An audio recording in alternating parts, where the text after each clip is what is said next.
जय मसीह की। परमेश्वर का धन्यवाद हो। मैं आइजैक आज आप सबका स्वागत करता हूं परमेश्वर के समय में।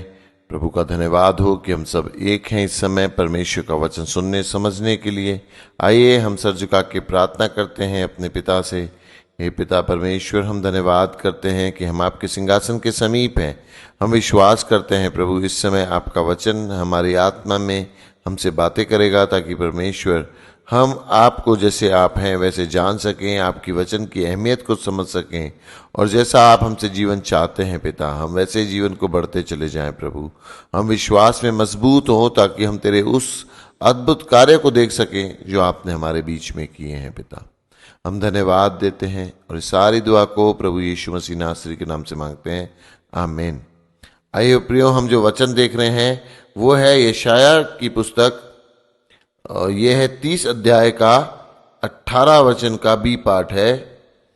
क्योंकि यहोवा न्यायी परमेश्वर है, क्या ही धन्य है वे जो उस पर आशा लगाए रहते हैं। याद रखिए, परमेश्वर का वचन कहता है कि वो न्यायी परमेश्वर है, वो जरूर न्याय करेगा। आपकी परिस्थितियों में भले आपको लगता हो कि संसार अन्यायी है, आपने इतना भला किया है, आपने लोगों के लिए ये किया वो सोचा, लेकिन आपको बुराई मिली है, तो अपनी आशा को फेर दीजिए। आप संसार से आशा मत कीजिए।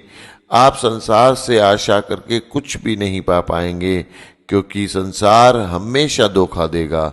संसार कभी आपको वो नहीं देगा जिसके आप हकदार हो। संसार का स्वभाव होता है आपको कमी में रखना।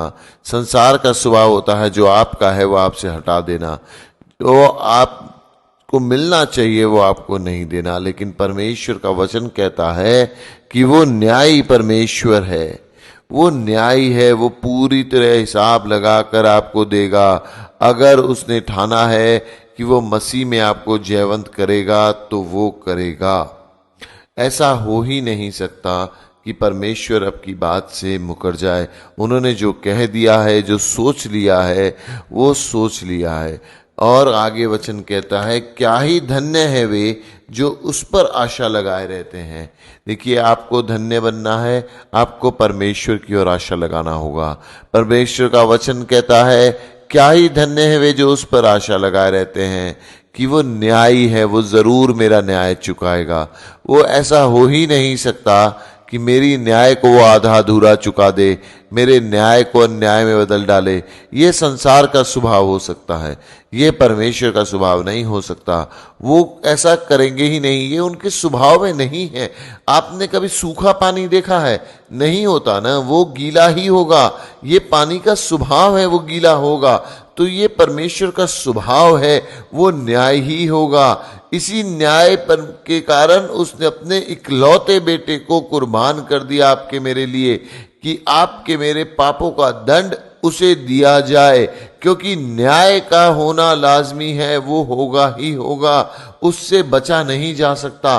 दंड तो देना था, आपको मुझे नहीं दिया गया, तो उसके प्रिय पुत्र प्रभु यीशु मसीह को दे दिया गया। लेकिन दंड देना लाजमी है, वो देना ही होगा, क्योंकि अगर नहीं दिया जाता तो न्यायी परमेश्वर नहीं कहलाएगा। तो यदि वो न्यायी है तो जरूर आपका हिसाब चुकाएगा। अपनी आशा उससे रखिए, अपनी आशा दुनिया पे मत जाने दीजिए। बहुत आसानी से कई बार हम लोग अपना आंखें दुनिया की ओर घुमा देते हैं, अपनी आंखों को दुनिया पे लगा देते हैं कि ये मेरे साथ हो जाएगा तो मैं बच जाऊंगा, ऐसा हो जाएगा तो हो जाएगा, ये मेरे पक्ष में होना चाहिए। हम जुगत में बैठ जाते हैं भीड़ को अपने पक्ष में करने के। आप याद कीजिए, आप याद कीजिए, जब यीशु मसीह आखिरी समय क्रूस पे थे, केवल 2 जने साथ रहे। मुश्किल समय में आप अकेले हो जाएंगे यदि आप संसार को देख रहे हैं, लेकिन प्रभु यीशु दुखी नहीं थे, क्योंकि वो जानते थे पिता मेरे साथ है। मैं यहां मरकर भी, संसार में देह छोड़कर भी पिता के पास चला जाऊंगा। उन्होंने कहा, हे पिता, मैं अपनी आत्मा तुझे सौंपता हूं। उन्हें पता था वो पिता से अलग हो ही नहीं रहे हैं, पिता अब भी साथ है। जब मुश्किल समय होगा आप अकेले हो सकते हैं, लेकिन वो न्यायी परमेश्वर आपका हिसाब तब भी रखता है। वो आपका कुछ अपने पास न रख छोड़ेगा जो आपको न दे। देखिए, हम एक और वचन पढ़ते हैं, यिर्मयाह नबी की पुस्तक उसके 15 अध्याय का 20 वचन। मैं तुझको उन लोगों के सामने पीतल की दृढ़ शहपनाह बनाऊंगा, वह तुझसे लड़ेंगे परंतु तुझ पर प्रबल न होंगे, क्योंकि मैं तुझे बचाने और तेरा उद्धार करने के लिए तेरे साथ हूं। यहोवा का यही वचन है, मैं तुझे दुष्ट लोगों के हाथ से बचाऊंगा और उपद्रवी लोगों के पंजे से छुड़ा लूंगा। प्रभु कहता है, तुम मुसीबत में पड़ोगे तो सही, वो तुमसे लड़ेंगे तो सही, लेकिन मैं तेरे साथ हूं, मैं तुझे छुड़ाऊंगा, मैं न्याय जरूर चुकाऊंगा। हम धर्मी हैं क्योंकि हमने प्रभु यीशु मसीह पे विश्वास किया है। हम हमारी भलाई से अच्छे नहीं बने हैं, हम यीशु मसीह के अनुग्रह से अच्छे बने हैं। हम उसके कारण धर्मी गिने जाते हैं, हम उसके कारण परमेश्वर को ग्रहण योग्य हैं, अपने कामों के कारण नहीं। तो ये न्याय वो जरूर चुकाएगा कि आपने प्रभु पे विश्वास किया है, आपने उसे ग्रहण किया अपने जीवन में, वो जरूर चुकाएगा। और वो हमेशा मुश्किल समय में आपको छुड़ाने के लिए आपके साथ रहेगा। लोग आपसे भले लड़े, जीतोगे आप, क्योंकि परमेश्वर ने वादा किया है कि वो आपको छुड़ाएगा, वो उपद्रवी लोगों से आपको बचाएगा, वो आपको जयवंत करेगा, वो आपको ऐसी पीतल की शहरपनाह बनाएगा जिस पर कोई प्रबल न होगा। आपको मजबूत करना उसका काम है, आपका काम है उस पर आशा लगाए रहना। ये आशा केवल एक कहने की बात नहीं है, ये आशा विश्वास की आशा है। ये आशा ऐसी दृढ़ है, भले संसार गिरता हुआ दिख रहा हो, आपको विश्वास होना चाहिए कि मेरा घर नहीं गिरेगा। भले भूकंप से दुनिया हिल रही है, आप नहीं हिलाए जाएंगे, क्योंकि वचन कहता है, जो अपना घर चट्टान पे बनाता है, आंधी आई, तूफान आए, बारिश हुई, वो घर नहीं गिरा।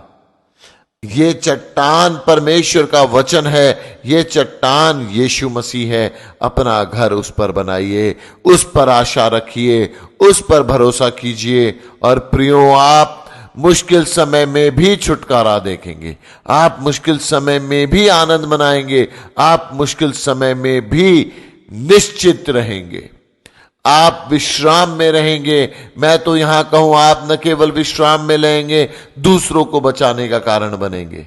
जब दुनिया आपको देखेगी तो बोलेगी, सच में तेरे साथ कोई तो परमेश्वर है, कोई तो खुदा है जो तुझे बचा लिया करता है, हमें वहां ला।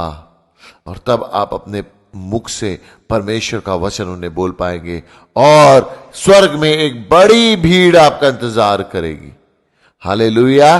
परमेश्वर का अद्भुत वचन आपके बीच में कार्य करे। मैं यही उम्मीद आपसे करता हूं कि आप उस न्यायी परमेश्वर पे भरोसा कीजिए, वो आपको जरूर प्रोटेक्शन देगा, वो आपको जरूर सुरक्षित रखेगा। परमेश्वर अपने वचन का सच्चा है, वो कभी नहीं फिरते। यदि उन्होंने कहा है तो कहा है, लेकिन आपको भरोसा रखना होगा कि आप परमेश्वर पे कितना भरोसा रखते हैं, आप कितना उसके साथ चलते हैं, आप कितना उससे प्रेम कर पाते हैं। ये सब आपके ऊपर है। प्रभु ने अपना पार्ट पूरा किया, उन्होंने अपना काम पूरा किया है क्रूस पे। यीशु ने अंत में कहा, पूरा हुआ, अब आपकी बारी है। विश्वास कीजिए परमेश्वर के वचन को और थाम लीजिए उस वचन को इस तरह से जैसे वो आपकी सबसे बहुमूल्य पूंजी है, वो आपके रुपयों की गठरी है। उसे फिसलने मत दीजिए, उसे अपने हृदय के नजदीक रखिए और परमेश्वर आपको शिरोमणि करेगा। वो आपको वहां लाएगा जहां की तो कल्पना आप नहीं कर सकते, जहां के बारे में आप सोच नहीं सकते, वो आपको वहां ले जाएगा। तो प्रियो, आज के इस वचन के लिए हम परमेश्वर का धन्यवाद देते हैं।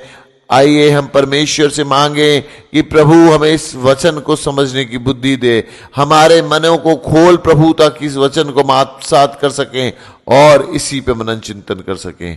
प्रभु यीशु मसीह के नाम से हम दुआ मांगते हैं, आमीन।